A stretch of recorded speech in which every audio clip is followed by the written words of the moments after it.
Welcome in. This is Chiefs Chase. My name is Mike Bassano, and thank you so much for joining me as the Kansas City Chiefs are 12-1.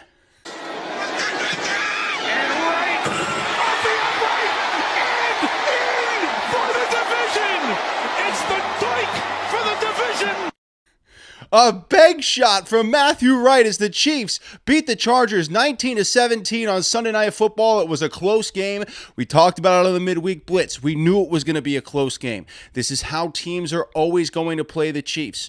This is a reality of being top dog, of being back-to-back champions, of being the most hated team in the NFL. Tom Brady understands it. Patrick Mahomes understands it. It's a very small, elite group of men who understand what it's like to be truly so incredible at what you do that everybody tries to find infinite reasons why you're not good enough, but they can't beat you. It's what happened to Tom Brady throughout his entire career. He was a cheater. He was carried by Belichick. All these ridiculous narratives. And now it's happening to Patrick Mahomes. But if you watched this game tonight, Patrick Mahomes proved something beyond a shadow of a doubt. And we'll get to that here in just a few minutes. But first and foremost, we have talked a lot about kickers on this show. We've talked a lot about the kickers because the Chiefs have now had 3 this season.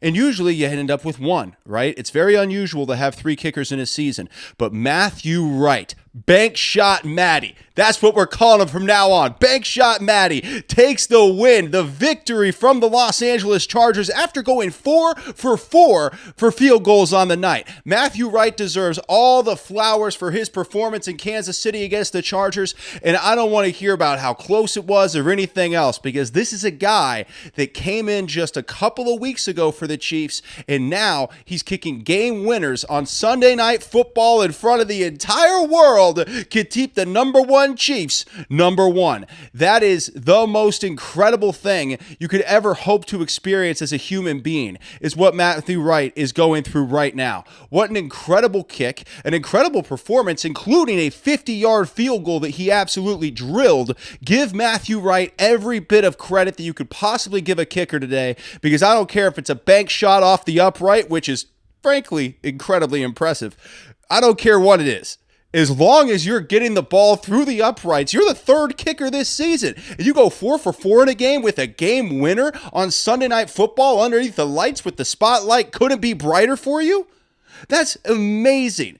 Give Matthew Wright all the credit that you could give anybody in the world, because he has earned every single bit of it. To go through this game, to be as intense as it was. The Chiefs, they're winning close games consistently. And in order to do that, you have to have a really good field goal kicker. And the Chiefs have now gone through 1, 2, 3. Matthew Wright is the 3rd kicker this team has gone through. For him to go out there and make that kick in really the most dramatic fashion imaginable is unbelievable. Please give Matthew Wright all the flowers in the world, because not only did he hit the game winner, he was the reason why the Chiefs remained in the lead for the most of this game, because he hit every kick he was asked to hit. And the last one had a little style points on it. There's nothing wrong with that. Nothing wrong with a little style points from Matthew Wright. Boom!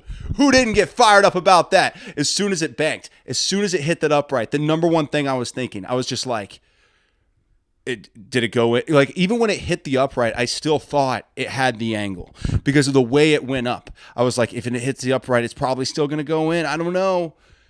And that's what it's like to be a Chiefs fan in 2024. You sit there and you wonder, is this 1 inch one way or the other going to work out for us? Because that's what the Chiefs have been all season long. But the beauty of this, the beauty of being that kind of team, is that the Chiefs, going into the playoffs, this stuff won't faze them. Having to find a way to win a game late against a top contender. The Chargers are going to the playoffs this year, so that's against a contending team. But every game is going to be close when you're the Kansas City Chiefs.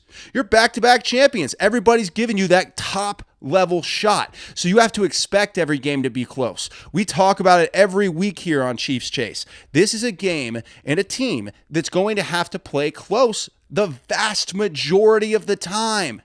And that's okay. It doesn't mean they're bad. It means they're getting everyone's best shot. They're every team's Super Bowl. So every game is going to be close. And that's even more important that you have a kicker like a Matthew Wright that can bank in a game winner when he needs to. Oh my God. Who's not feeling absolutely fired up about this team right now? I'm on edge, man. I'm on edge. There is so much to get to in this game. There's so much to talk about, but the Kansas City Chiefs, beyond all of this, and we'll discuss the downsides, there are plenty of them, but beyond all of this, before we get to anything else, I want to put one thing in perspective.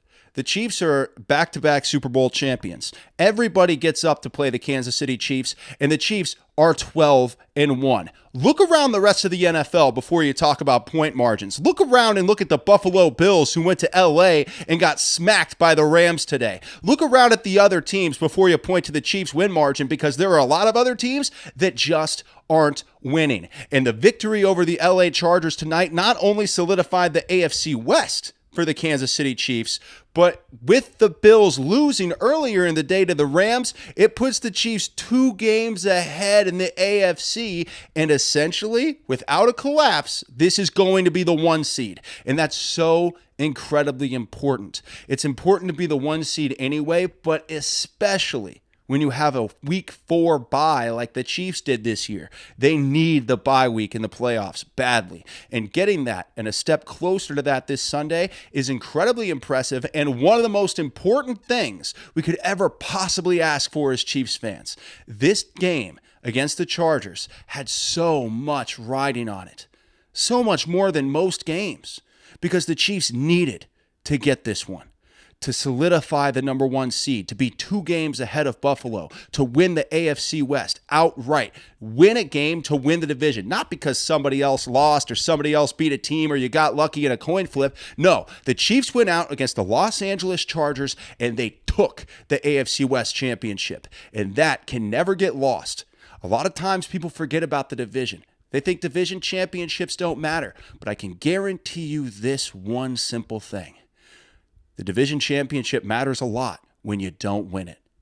So getting that AFC West championship tonight and getting it outright with a victory over the team you're competing against for the division, that is the most beautiful thing you can ask for a December football game. God, this is awesome. Quality game.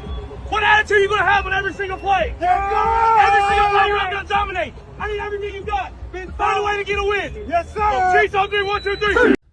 Now, let's get to everything. We got a lot, man. We got a lot. I want to talk about on defense. We got Justin Reed. He was big time. Justin Reed with the kickoffs. What a renaissance man Justin Reed is. We'll get to that more here in a bit. Also, we want to get to Wharton, Bolton. Big time of performances across the board on this defense. Second half, it got a little bit of shaky, right? Jim Harbaugh's a good coach now. Let's not forget about that. While we really do hyper-focus on the Chiefs on this show because it's called Chiefs Chase, and I'm a Chiefs fan. I've done this for a living before, but really, I just love the Chiefs. So I'm just doing a show about the Chiefs because I like it. So I know we hyper-focus on the Chiefs a lot. However, Jim Harbaugh, if you've been watching the Chargers this year, he has been a phenomenal – I mean, look at the record. Look at the turnaround. Look at the team we saw at Arrowhead tonight is totally different than the team we're used to seeing the LA Chargers be. So Jim Harbaugh is for real, and he is a problem. I'm very worried about him in the AFC West. I'm very worried about the Chargers going forward, but not this year. This year, Chiefs, AFC West champions, 9th year in a row, baby. We're chasing that Patriots mark of 11 years in a row, and I think there's a very good chance the Chiefs are going to get it. And let me say this. There was no Jim Harbaugh in the AFC East. There was no Sean Payton in the AFC East. What Andy Reid and the Kansas City Chiefs are accomplishing with their dominance of the AFC West right now should be studied for decades because it is absolutely one of the most incredible feats in the history of the NFL, not just because of how many they've won in a row, but because of the coaches who have come and gone during this run. Let's start with Patrick Mahomes. Let's start with Pat because Pat is the MVP, man. I'm telling you right now, this is a take that'll probably get heat. But you know what? It shouldn't. And if you watch football, you know how real this take is. You know how honest this take is. Patrick Mahomes is the MVP of the NFL. I don't want to hear about stats. I don't want to hear about anything else. If you watch these games and you see how little time Patrick Mahomes has to do anything behind this Chiefs offensive line, if you watch the games and you see how good Patrick Mahomes is in the big winning time moments, and if you watch the games and you see him make chicken salad out of chicken, you know what, and come up with a big third down strike to Travis Kelce to keep the game going and make sure the Chiefs solidify a game-winning field goal, then you understand why I say Patrick Mahomes is the most valuable player in the NFL. He is the best player for the 12-1 number 1 seed Kansas City Chiefs, and he shows it every single game. He pulls it together when there's nothing else working for him. Guys drop passes. The offensive line can't stop a nosebleed. Still, with the game on the line, number 15 Patrick Mahomes finds a way to get the ball in position to score every single week. He is the most valuable player in the NFL, and I don't care about any of your other arguments, because you can have as good of a game as you want as a quarterback, but that's different than putting your team in a position to succeed, right? Josh Allen scored a lot of touchdowns today, and he lost. The MVP isn't about the best stats. It's about the most valuable player, which Patrick Mahomes 100% is. So that is a huge thing to discuss. Forget the numbers, man. He is the guy. And he didn't just have the big throw to Travis Kelce that I know people will probably talk the most about, and for good reason. It was the biggest moment of the game, with the Chiefs secondary being beaten to nothing. I mean, they had guys getting snaps who haven't gotten snaps all year. And with that going on with the Chiefs defense, there was no way that you could let the ball go back to Justin Herbert and the Chargers and Jim Harbaugh. They were going to score, and we all knew they were going to score. So it was incredibly important, not just that the Chiefs scored, which, Mahomes could have thrown a touchdown, would have been nice. Doesn't matter. You had to score with no time left on the clock, and that's what they did. That's what Patrick Mahomes does. He puts your team in position to win, not to go score a bunch of points. He didn't go out there and throw a touchdown on the first play, which then would have resulted in Justin Herbert getting the ball, going and scoring a touchdown, and potentially leaving no time on the clock for the Chiefs to score another one. He drove the ball down methodically, took all the time off the clock, and then the Chiefs hit a game-winning field goal. Bank shot. That's what Patrick Mahomes does. And if you actually watch and understand these games, like a lot of people do, Tom Brady's talked about it, Kurt Warner's talked about it, 2 Hall of Fame quarterbacks, that this is not a guy you can look at the numbers for. You have to look at the way that Patrick Mahomes is making these plays happen in crunch time, and how incredibly important he has been to a 12-1 football team that's getting everyone's best shot. Patrick Mahomes is the MVP of the NFL. I fully believe that. That's not trolling. That's not BS. If you're watching these games and you're seeing how little help Patrick Mahomes is truly getting, then you're right there with me. You know exactly what I'm talking about. The guy doesn't get any help from his offensive line. Players are still dropping passes for him left and right, and somehow, in winning time, usually done with his legs because nobody else can help him, Patrick Mahomes gets a first down in the most needed moment. And he keeps doing it. Every game, he keeps doing it. Kelce, and yet he had the presence of mind, Mahomes did, to say, I can't go there, let me buy a little time, and there it is. That's what we were talking about earlier in the game. So you could look at the stats, you can look at the win margin, go ahead and point out all the numbers. I'm glad you can read numbers like a kindergartner, but maybe you should graduate to actually watching games and understanding that Patrick Mahomes is without question the best quarterback in the NFL. Now, another big thing he did, that let me tell you something, that throw to Kelce to seal it was God-level Mahomes. And that throw to Xavier Worthy on the same drive earlier, third down, first, God Mahomes. The run on the right side for a first down, God Mahomes. There were so many God-level Mahomes plays in this game that if you just looked at the stat sheet, you would think he had a mid-game. And you know what? That's what a lot of people are doing. They're reading the stat sheet and going, oh, he's playing mid. He's not that good. Yeah, the numbers aren't amazing because you aren't watching the game and seeing how hard he has to work just to get decent numbers. I mean, his numbers were decent, right? They were 24 of 37, 210 yards, a touchdown, and no interceptions. For Patrick Mahomes to deal with getting hit as much as he did this tonight and not throw an interception, it's unbelievable. I mean, this guy protects the ball while nobody's protecting him. And that has to be given so much credit on every single level. Patrick Mahomes, his ability to overcome what's happening around him. He doesn't have time for big plays. He doesn't have time to set his feet. He has time to take a step back, maybe make one read, and then run for his life and create something on his own. And he's still a 12-1 quarterback who's making the biggest plays in the biggest moments. That man deserves a Superman cape knitted by the people of Kansas City. That's how incredible Patrick Mahomes has been. An incredible quarterback and an incredible winner who doesn't go out there and play for his stats like Josh Allen. He goes out there and plays for the win. If Mahomes would have gone at a touchdown on the final drive instead of setting up for bleeding the clock out, getting a last-second field goal, yeah, he'd have better stats, but the Chiefs might have lost. So that's what you can't focus on. Stats are irrelevant. Let those losers at Orchard Park worry about their stats. The Chiefs need to worry about getting a win, and that's what Mahomes brings you, a win. Now, it should come easier than this, right? Not all rainbows and sunshine. It should come easier than it's been coming for the Chiefs. And that's the frustration. The offensive line, it just doesn't have here's the issue. The biggest issue, I think. As frustrating as things are with the offensive line, the biggest frustration is that the Chiefs can't have explosive plays. Explosive plays take time. Mahomes is only completing passes like 5 yards downfield because explosive plays take time and an ability to step into your throw. The Chiefs should have had an explosive play to DeAndre Hopkins, but Mahomes couldn't step into the throw, and Hopkins ends up getting a drop. But it was really a great play by the safety for Los Angeles. Give him credit. That drop by Hopkins, I mean, I know it's D-Hop, so we somewhat expect D-Hop to make those plays because it's D-Hop. But at the end of the day, that's just a great play by the safety. But the reason why the safety had time to get over there because of a floated throw by Patrick Mahomes was because Mahomes didn't have any time. When Mahomes doesn't have time, it's an absolute disaster. And he's still making it happen without that time. But here's the biggest issue. Xavier Worthy is being wasted in Kansas City right now. It's an absolute travesty.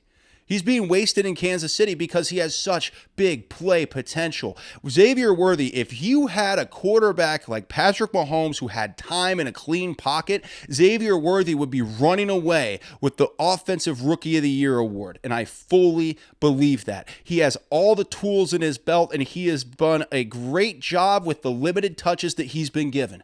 But if the Chiefs' offensive line allowed Xavier Worthy to break free, go deep, and get those huge chunk plays, it would be a totally different football team. The problem is you can't trust the offensive line to give Mahomes the time to call a play that goes over the top. You just can't. Especially when the front four with Mack and Bosa are eating like they were tonight. That was hard to watch at times. And DJ Humphries, it looked better. Then Wanya Morris came in. He looked okay. But either way you look at it, the whole offensive line is struggling. And it's top to bottom. NBC even tried, if you notice this. NBC even tried during the broadcast to be like, hey, look at that offensive line play. They tried to help out the Chiefs' offensive line and give them some flowers, but then Mahomes just kept getting hammered every single play to the point where NBC couldn't do it anymore. Collinsworth couldn't do it. He couldn't put a positive spin on that offensive line play. Nobody could. So if that doesn't get fixed and Mahomes is continuing to be the best player in the NFL, but he is kind of relegated to just running for his life and making plays on his own with somebody in his face, well, then his numbers are never going to look good. The Chiefs might find ways to win, but until an offensive line that's worth its salt walks into Kansas City, this is how we should expect every game to go. And that's going to get really hard when the Chiefs go into the playoffs. So that is a concern. And it's something that has to be dealt with instantly. I don't care. Get Donovan Smith. What's Donovan Smith up to? He was a Super Bowl left tackle last year for the Kansas City Chiefs. Why is no one calling Donovan Smith? Is he out of shape? Is he not ready? Do you have a problem with him in the front office? Is it personal? I don't know. But what I do know is when you have a $500 million quarterback who's the face of the NFL getting knocked around like a freaking pinball the entire game, you have to make a change. And that's where the Chiefs are at right now. They have to make a change. It's an embarrassment for this team to have a quarterback who is the face of the NFL getting beaten around every single week. That's an embarrassment. Back to the positivity. We had to talk about it, right? Because watch it. I'm scared for Patrick Mahomes' health, and I think most people are scared for Patrick Mahomes' health. I was frustrated and frankly annoyed a lot of this game because the offensive line couldn't give him a clean pocket once. Oh, actually, one play they did, and he threw a perfect strike to Juju Smith-Schuster, which brings me to my next point for the post-game show here on Chiefs Chase. My name is Mike Bassano. The Chiefs, 12-1. I don't know why I'm resetting, but we're doing it. The Chiefs are 12-1 after winning 19-17. I got to get my brain out of the loop of being angry at the offensive line. That's what's happening.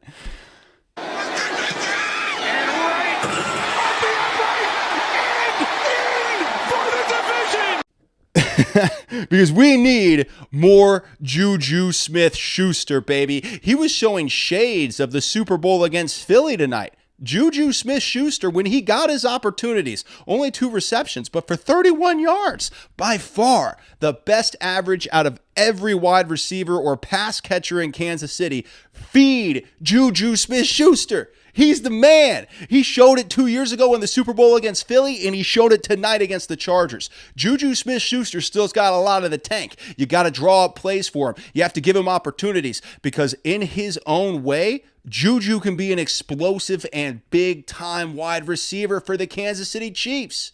You just got to feed him more, baby. I think what we've seen from Juju Smith-Schuster the last few weeks, I'm ready to see an increase in targets for Juju, man. I think he's starting to get those legs underneath him. Maybe he's starting to get a little healthy. Juju Smith-Schuster has a huge upside as a wide receiver. Massive. So you got to let him use it. Give it to him. Let him be that guy. Juju has every opportunity in the world to be an absolute monster if he's given the targets. And I hope the Chiefs start doing it. Because I'll tell you what, his get off right now, his ability to break and find space and zones, Juju's earning that playing time. And I like when the Chiefs brought him back after he got cut from New England. And I know when he got brought in, there was a lot of people wondering about it. I was one of those people. I was wondering, will Juju Smith-Schuster be able to be as good as he once was? Is his knee okay? Is his hip okay? He just got cut from one of the worst rosters in the NFL. But I think when he's gotten the opportunity this year, Juju's been fantastic. Feed him. Feed that man. He wants to eat. I want more Juju Smith-Schuster in Kansas City. That's what I want to see because when he got his opportunities tonight, he was fantastic. So give Juju his flowers. More positivity. Whew. More positivity because there is a lot of it. I know we had some frustrating moments tonight, especially with the Chiefs' offensive line and a little bit with the secondary, but a lot of that's injury. What can you do about it? As frustrating as it was, there was a lot of positivity tonight for the Kansas City Chiefs. And I want to make sure that doesn't go undiscussed. Pacheco is back, baby. Isaiah Pacheco looking like a battering ram in the big moments. I was so excited to see the pop from Isaiah Pacheco tonight, to see him running like he hates grass, like we were used to seeing Isaiah Pacheco run. He loves the contact. He loves to run angry. And we love guys like Isaiah Pacheco in Kansas City because he runs the ball the way I think we want to see guys run the ball. Angry, physical, popping pads. That's how we like to see people run the football. That Larry Zonka channeling through Isaiah Pacheco, battling through the defensive line. In those moments where they had to have 1 or 2 yards or even 3 yards, Isaiah Pacheco was a battering ram, and he knocked down that defense like a monster. I'm telling you this. If Isaiah Pacheco can continue to be the absolute beast that he's turning into, the Kansas City Chiefs offense might be able to overcome a lot of their pass protection woes because the ability for Isaiah Pacheco to work as a battering ram in between the tackles and also pop off a big run here and there, that changes the entire dynamic of the Kansas City Chiefs offense for the best way possible. I love what we saw from Isaiah Pacheco back tonight. I think he is back. I think he is strong. I think he is just as good as he was before he got the screws and the plates in his leg. And we feel bad for Isaiah. I wish he didn't have to go through that. I wish nobody ever got injured. But for his ability to come back after an injury that's so upsetting, not a broken leg, you got to put screws and plates in it and then come back, that's incredibly upsetting. But Isaiah Pacheco's ability to come back after that and be an unbelievably fantastic back tonight, I mean, what a game. He kept the Chiefs' drives going when nothing else was working. When Patrick Mahomes didn't even have time to set his feet in the pocket, it stopped because Isaiah Pacheco was able to soften the defense just enough to buy a little bit of time for Patrick Mahomes and make them respect the running game. That's what Isaiah Pacheco brings to the table that no one else on the Chiefs can bring to the table. Kareem Hunt does a lot of great things, and I think he's a fun short yardage and a fun change of pace back. But what Isaiah Pacheco brings from a fear factor, that he can break off a 35-yard run on you, that changes everything for the Kansas City Chiefs. And I love to see what Isaiah Pacheco brings to the table on every single play. I love watching that guy play football, man. He's a big positive tonight. His running style, his aggressiveness in the hole when he runs is unbelievable. And his ability to get that tough yardage tonight against the Chargers was 100% the difference in the game. The Chiefs offense stayed on schedule and was able to pick up significant first downs because of Isaiah Pacheco. And that's going to change this entire offense going forward. And it's going to help everybody. It's going to help the wide receivers get their targets because the defense has to respect the running game. It's going to help the offensive line because the pass rushers don't have their ears pinned back as hard when they have to respect the running game. Having a solid up-the-middle running game like the Chiefs have right now is incredibly important, and Isaiah Pacheco is back to leading that charge with the anger. We love to see it from Isaiah Pacheco, that fire, that passion that he has when he runs the ball. It's the passion of Kansas City, and I think that's why everybody loves Pop so much. Now, after Pacheco, what else do we have here? We talked about Xavier Worthy, which he's being wasted. Juju, we've talked about Pacheco. We need to get to Justin Reed, the Renaissance man, Justin Reed. Who knew a guy could make a great kickoff? What's hilarious is the only guy that screwed up a kickoff tonight was Dicker for the Chargers. He screwed up his kickoff. Justin Reed's kickoffs were nails, and he's also making big-time third down stops. Who does that? Justin Reed is a Renaissance man, dude. That guy is so multi-talented. What's he going to do next? Is he going to put out an album? Make it a country album, Justin. Put out a country album. Show us how diverse you really are. Show us that you can really do anything. Because at this point, if Justin Reed told me that he could make a painting that would rival Van Gogh, I'm not going to tell him he can't. The guy's kicking. He's playing safety. That man deserves all the credit in the world. You think kickoffs are easy? They're not. They're really not, guys. Like, ask Dicker. Ask Dicker. He couldn't get a kickoff going to seal the game. He gave the Chiefs the ball at the 40 for the game-winning drive because he couldn't get a kickoff. So if you think kickoffs are easy, they're not. And Justin Reed, God love him, fantastic job with the kickoffs and then a fantastic job on defense. He can do it all, man. The one-man band, Justin Reed. It's pretty awesome, man. You got Justin Reed. We got bank shot Matthew Wright just crushing the kicking game for the Kansas City Chiefs while Harrison Butker tries to come back from injury. What is this team? What is the 2024 Kansas City Chiefs? We need every game to be this close. We got to give all of our fans a heart attack while the game's going on. But Chris Jones seems happy about it. And the kickers are always coming through in the end, no matter what name is on the back of the jersey, no matter who's out there. So give a lot of credit to these guys for stepping up for the injuries. A lot of credit to guys who are kicking the ball. A lot of credit to everybody who's stepping into a position that they're not ready to step into. Because with the injuries the Chiefs have had this year, it has been truly difficult. And yes, they haven't put it all together yet. But how could you when you have so many injuries going on every single game? So the Chiefs, despite not really having the continuity to put everything together, they're 12-1. They're the number one seed, baby. And they're 2 games ahead of Buffalo loser Bills, who can't get the job done in LA against the Rams. That puts the Chiefs in such a good standing right now moving forward. I love it. All right. Now, let's get to Nick Bolton on the defense before we go back to the offense, because I need to get to Travis Kelce. But we have a couple of defensive guys I want to touch on first. Let's start with Nick Bolton. Nick Bolton, up the middle blitz. We talk about it every week.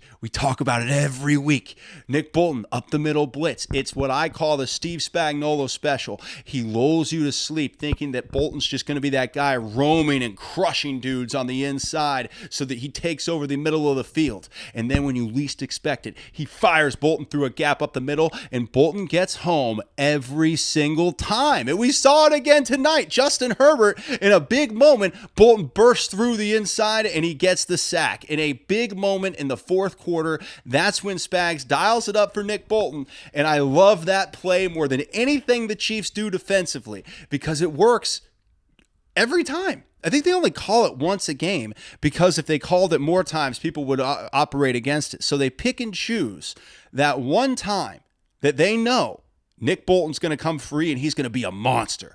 They pick and choose that time every time, and Nick Bolton comes through every time. And he had some big plays today. Nick Bolton has been outstanding in the last few games.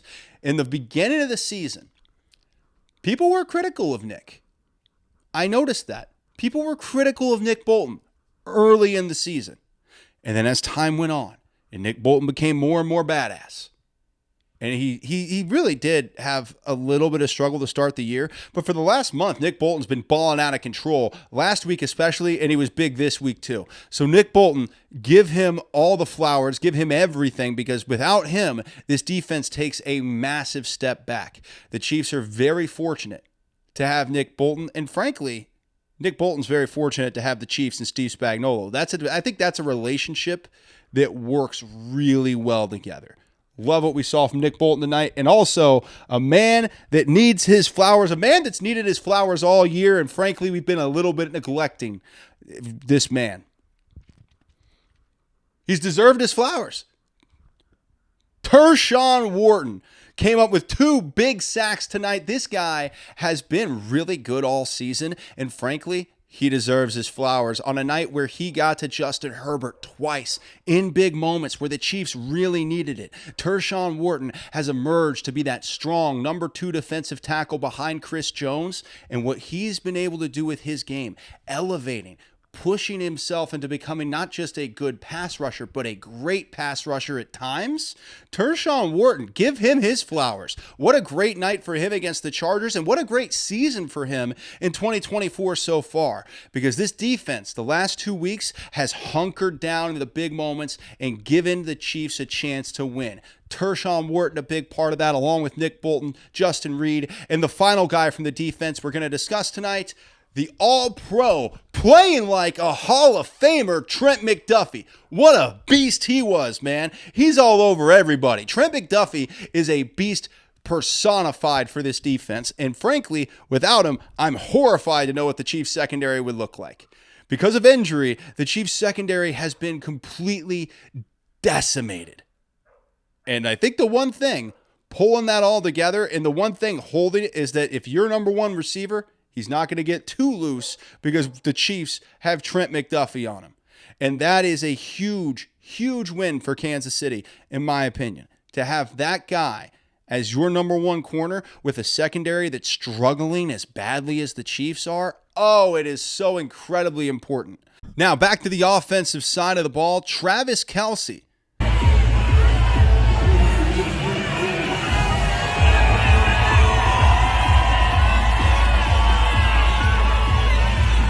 Had himself a decent day with 5 receptions for 45 yards, including a game-winning catch on 3rd down from Patrick Mahomes to make sure that the Chiefs got their game-winning field goal without Justin Herbert and the Chargers having a chance to come back and take it away. It was incredibly important. Travis Kelce should have much better numbers than he does, but he can never run a deep route because Patrick Mahomes doesn't have time to throw a deep route to Travis Kelce. So he's getting a lot of catches that are between 0 and 5 yards past the line of scrimmage. You're not going to put up huge numbers when that's how your offense operates. So I don't want to hear any Travis Kelce slander, because what I've seen from him when he's gotten the opportunities, he has been on point every single time. But the realities of football are this: when your offensive line can't give your quarterback time, your wide receivers and your tight ends aren't going to put up as big of numbers, and then your quarterback's not going to put up as big of numbers. So despite Travis Kelce still being the best tight end in the NFL and Patrick Mahomes still being the best player in the NFL, their numbers aren't going to reflect that, because there's not enough protection of the quarterback to allow the time for explosive plays.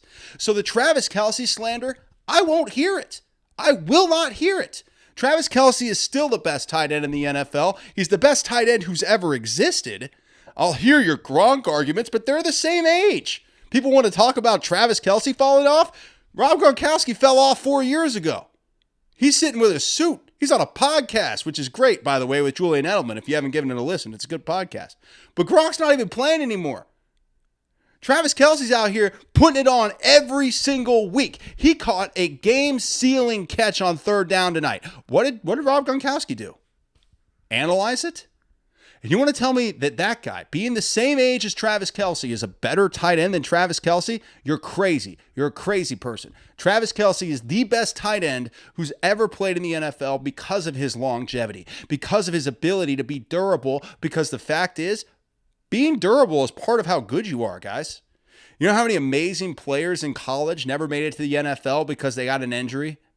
Guys that would have been better than Ray Lewis, but they got hurt. Part of how good you are is how healthy you can stay. And Travis Kelce stays healthy every single year and puts up fantastic numbers while being the best tight end in the NFL. He might not be putting up the Hall of Fame numbers this year, but that's because the offensive line can't stop anybody. Xavier Worthy's hurting from that too. Really, every offensive skill player in Kansas City is suffering because of the offensive line.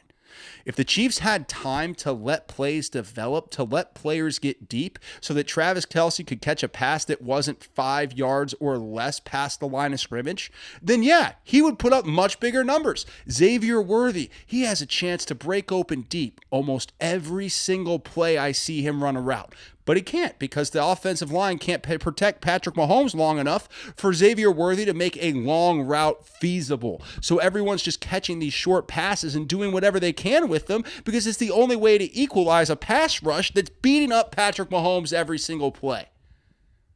So I don't want to hear the Travis Kelce slander. I don't want to hear the Patrick Mahomes slander. These two guys are still the top level guys in the NFL. They just need an offensive line that blocks for them. And you know what? I think at a certain point, we have to stop looking around for new players and start wondering, where is the pride with this offensive line? Do you want to watch guys get to your quarterback with 2 seconds or less every single play? Is that who you want to be?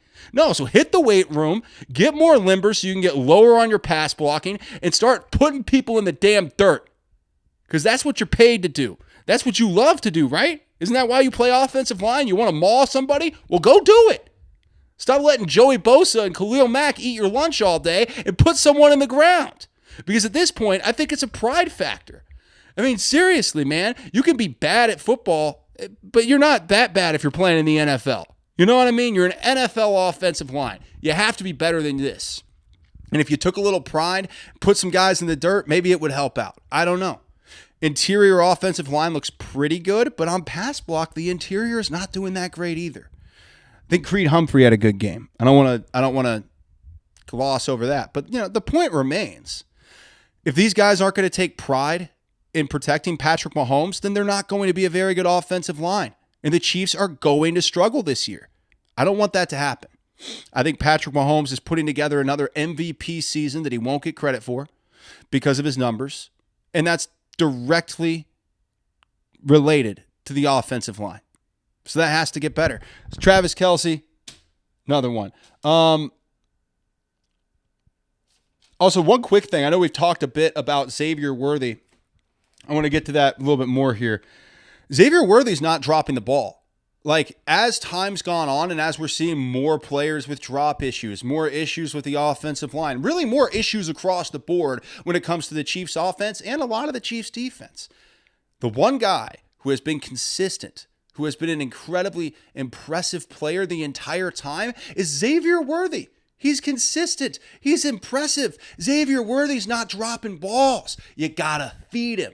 Feed this kid. He can eat. He can make small plays, big plays, and he's only going to get better the more reps that you give him. So you got to feed Xavier Worthy. And for the love, can we design one play, one time to get Worthy deep so that Patrick Mahomes can uncork it, put it up top, and let everybody know that he's still the man? Because I know he's still the man. You know he's still the man, but there's a lot of stat readers and losers out there that only watch highlights that think he's just throwing short passes because he has to, because he can't help it, because his arm can't throw deep.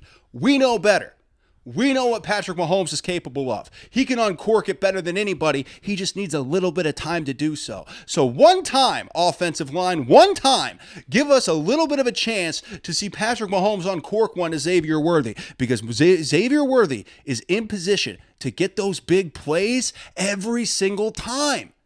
But he's not getting them because the offensive line doesn't give Patrick enough time in the pocket to throw those deep balls. So please, can we please see this offensive line let Xavier Worthy eat a little bit? Because what that kid's shown this year has been spectacular. And if the Chiefs' offensive line gave Patrick more time, I believe Xavier Worthy would be right there in the running for Offensive Rookie of the Year. He needs to be fed more. He needs to be given the ball more. Because as good as he is, we're not seeing enough of him. And I think that's a lot of what people are thinking when it comes to this Chiefs offense. Here for your final thoughts here on Chiefs Chase.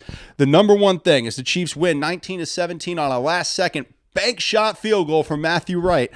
They go 12-1.